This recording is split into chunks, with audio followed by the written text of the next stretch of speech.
Assalamualaikum warahmatullahi wabarakatuh. Alhamdulillahirabbil alamin. Wassalatu wassalamu ala asyrafil anbiya wal mursalin wa ala alihi wa ashabihi ajma'in amma ba'd. Kaum muslimin muslimat, shaimin shaimat rahimakumullah, berjumpa lagi di dalam rangka bagaimana mengkhidmati Ramadan dengan berusaha merengkuh pengakuan Allah Subhanahu wa taala terhadap diri kita, terutama kelak di akhirat. Sehingga wajarlah kita menjadi hambanya yang akan disambut dengan salam kebahagiaan dari Allah dan para malaikatnya. Misalnya Allah menyatakan salamun qaulam mir rabbir rahim.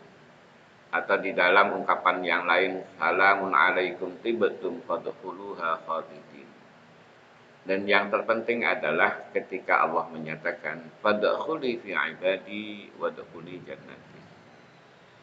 Maka di dalam keluasaan yang Allah berikan di bulan Ramadan ini, karena memang kita mentargetkan pengakuan Allah atau legitimasi Allah, maka tentunya kita harus secara ikhtiari banyak mengakui tentang apa yang telah Allah karuniakan kepada kita. Baik yang bersifat fisik maupun rohaniah. Rohaniah itu termasuk semua inspirasi kebaikan-kebaikan dalam ibadah dan interaksi antar sesama. Salah satunya dalam kesempatan ini adalah bagaimana kita mengakui hubungan nasab kita yang harus benar-benar kita pelihara dengan baik. Kenapa? Karena Allah Subhanahu wa taala mewasiatkan kepada kita, misalnya sebagaimana firman-Nya di dalam surat An-Nisa ayat yang pertama. Ya ayyuhan nasu taqu rabbakumul ladzi khalaqakum min nafsin wahidah wa khalaqa minha zawjaha wa bassa minhuma rijalan katsiran wa nisaa'a wattaqullaha alladzi tasaaluna bihi wal arham innallaha kana 'alaikum raqiba. Kalau berangkat dari kalimat yang terakhir dalam ayat ini, di penghujung ayat Allah menyatakan innallaha kana 'alaikum raqiba. Allah itu sangat dekat pengawasannya terhadap tingkah laku kita. Maka bila kita melanggar atau mengabaikan amanah-amanah Allah yang diamanahkan kepada kita, maka Allah akan tahu. Maka oleh karena itu, setidaknya di keluasaan bulan Ramadan itu mari kita kembali. Kalau hari-hari biasa kita kurang begitu memperhatikan keluarga kita, baik keluarga secara nasab atau keluarga dalam hubungan bertetangga atau berteman. Oleh karena itu, pesan Allah apa? Semua itu dalam keragaman kebersamaan ini adalah karunia Allah Subhanahu wa taala yang sangat besar. Dan bukan hanya dilihat dalam pandangan visual saja, tetapi ini bermakna pesan yang sangat kuat. Apa yang paling kuat Allah katakan? Wattaqullaha alladzi tasaaluna bihi wal arham. Imam Jalaluddin Asfahani atau Imam Jalaluddin As-Suyuti mengatakan bahwa yang dimaksud wattaqullaha alladzi tasaaluna bihi wal arham. Bertakwalah engkau kepada Allah dengan saling meminta. Karena apa? Hakikatnya kita meminta kepada sesama itu adalah minta kepada Allah. Karena di dalam fasilitasi kehidupan itu tidak mungkin Allah mengatur secara rinci kita butuh makan apa, kita butuh sandang papan apa, terus Allah yang ngirim material, itu tidak mungkin. Karena itu harus menggantungkan kepada sesama manusia.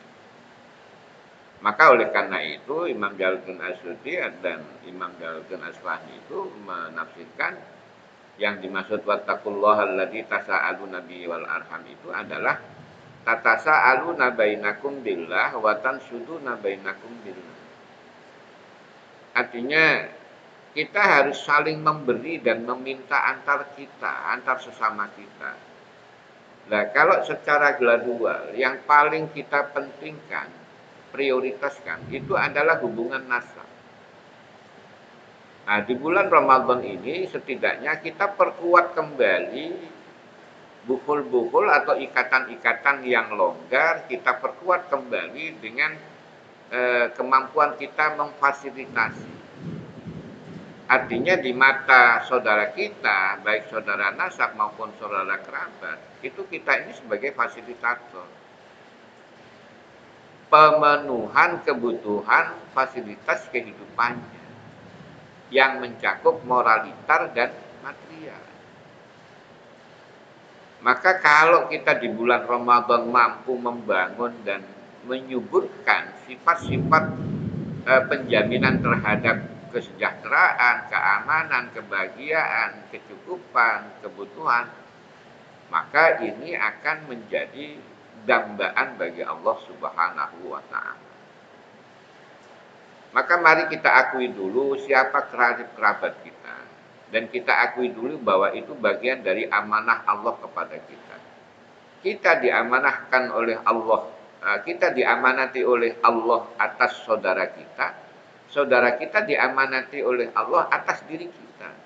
Jadi sebenarnya jaminan fasilitas kehidupan yang Allah bikin, yang Allah buat, yang Allah berikan itu adalah menggantungkan kepada adanya saling memberi dan meminta antar sesama kita. Baik mulai dari strata kerabat karib kita yang senasab, terus semakin banyak akhirnya sesama manusia.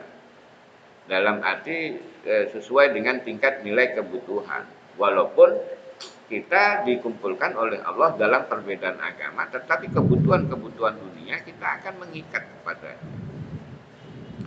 Maka sehingga dalam realisasi tentang jaminan kebutuhan antar sesama kita secara moralitas dan sosial, itu adalah bagaimana kita mampu membangun hubungan antar ukhuwah nasabiyah, ukhuwah islamiyah, ukhuwah wataniyah, ukhuwah insaniyah, dan lain sebagainya. Dan ini mari kita kuatkan kembali di dalam bulan Ramadan ini. Niscaya kita akan termasuk orang-orang yang diakui oleh Allah Subhanahu wa Ta'ala atas amanah yang telah Allah bebankan kepada kita, yaitu tentang adanya ikatan sesama keluarga. Baik keluarga dalam nasab, keluarga dalam kerabat, keluarga dalam bertetangga, dan keluarga dalam kehidupan alam semesta ini. Semoga dengan kita menumbuh suburkan sifat moralitas dan sosial kita kepada sesama kita, mulai dari tingkat yang karib kerabat, nasab, terus ke bawah sampai kepada sesama manusia, apalagi orang-orang yang lebih membutuhkan secara fisik daripada kita, maka insya Allah Allah akan akui kita. Kita akan mendapatkan legitimasi kelak di akhirat, dan kita diwajarkan oleh Allah untuk memasuki surganya. Amin. Barakallahu li wa lakum, wallahul muwaffiq ila aqwamit thoriq. Wassalamualaikum warahmatullahi wabarakatuh.